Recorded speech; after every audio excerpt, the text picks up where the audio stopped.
Welcome back to the EcoWell. This is a channel focused on the science of skincare.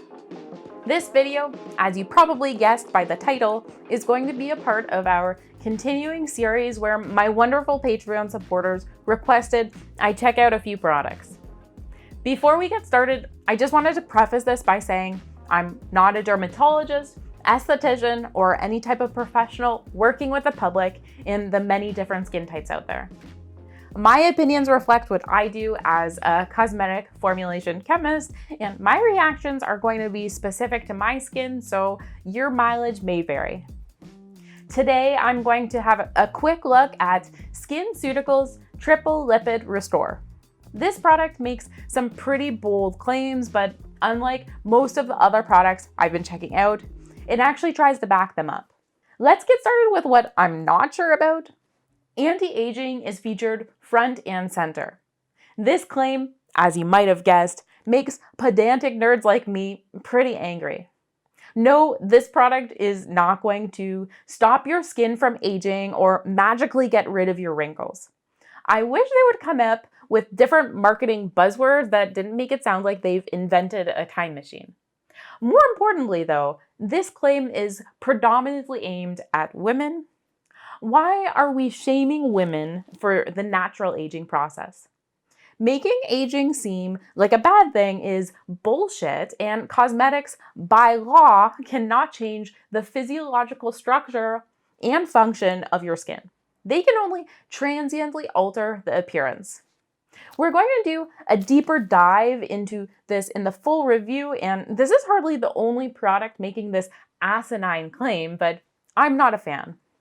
They also fall victim to the plight of free-from claims. I like that these claims are not featured anywhere on the packaging. It makes me think that they're not proud of it, that it's included on the website for folks who've fully bought into the clean and green marketing, who are willing to deep dive into the product page to make sure their products align with their misplaced belief. It feels more like passive participation rather than active disinformation. I do find it interesting that on the Canadian product page, they include alcohol, fragrance, and gluten as things the product is free from, while on the American page, these items are strangely missing. I would be interested to know why. On the American page, they proudly display the essential oils that is fragrancing the product. Also, really? Gluten-free? I mean, I suppose for a celiac, if there was potential for ingesting the product, say a lipstick or something that would make a little more sense, but this just appears to be appealing to the people willing to blame all the world's problems on gluten. I would expect more from a L'Oreal brand. Such mixed messaging between what they're fear-mongering from country to country, it's very odd. With that out of the way, let's get on to the good stuff. Being that SkinCeuticals is a L'Oreal brand, they have access to the world-class research and development team that is L'Oreal Research. This gives them the ability to use brand new proprietary formulation technologies and techniques, allowing them to incorporate things like ceramides at much higher percentages than would otherwise be possible. Ceramides are notoriously difficult to formulate with. They are very waxy and can cause instability in the formula when used at too high of percentages. They're found at high concentrations on the outer layer of your skin. They're well-studied molecules that have been added to a lot of moisturizers to mimic natural skin moisturizing factors, but not normally at this level. The use of ceramide-dominant emollients is associated with restoration of permeability, barrier function, reduced transepidermal water loss, and improvement of antimicrobial defense in people with atopic dermatitis. We will go into the formula breakdown in more detail in the full review, but their use of ceramides at this high of level really jumps out to me. There are definitely advantages of being a part of the largest cosmetic conglomerate in the world. I mentioned earlier that this product attempts to substantiate their claims better than most, and they do so as well as can be expected.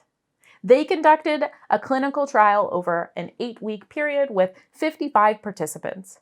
They were able to measure a 66% improvement in smoothness, a 44% improvement in the reduction of pores.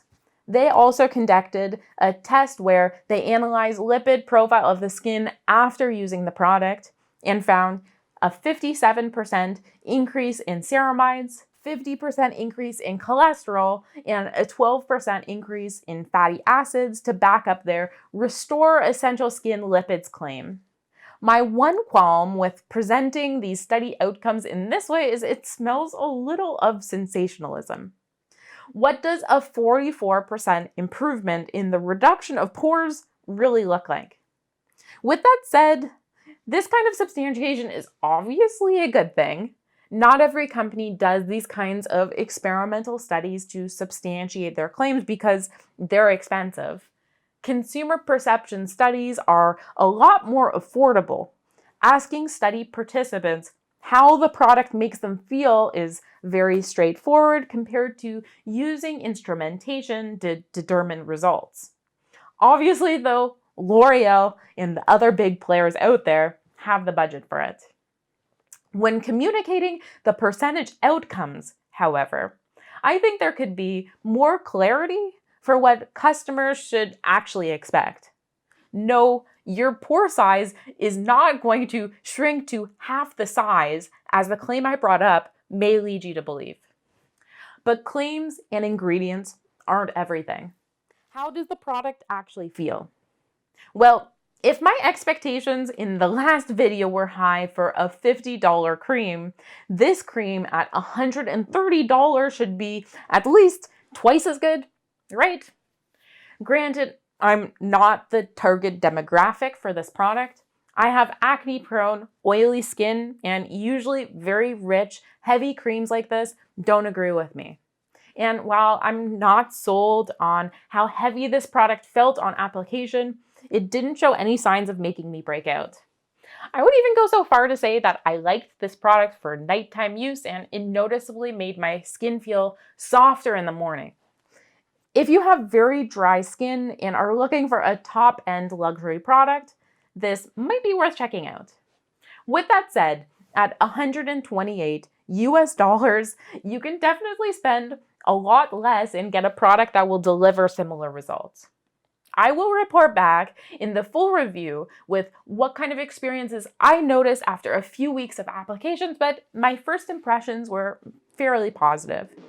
And that more or less covers my first impressions of SkinCeuticals Triple Lipid Restore. As I mentioned, I'll be back with a full review in the coming weeks, so keep your eyes peeled for that. If you want to be sure you don't miss it, maybe consider subscribing to the channel. But I'd be interested to know what you guys think. Is this product of interest?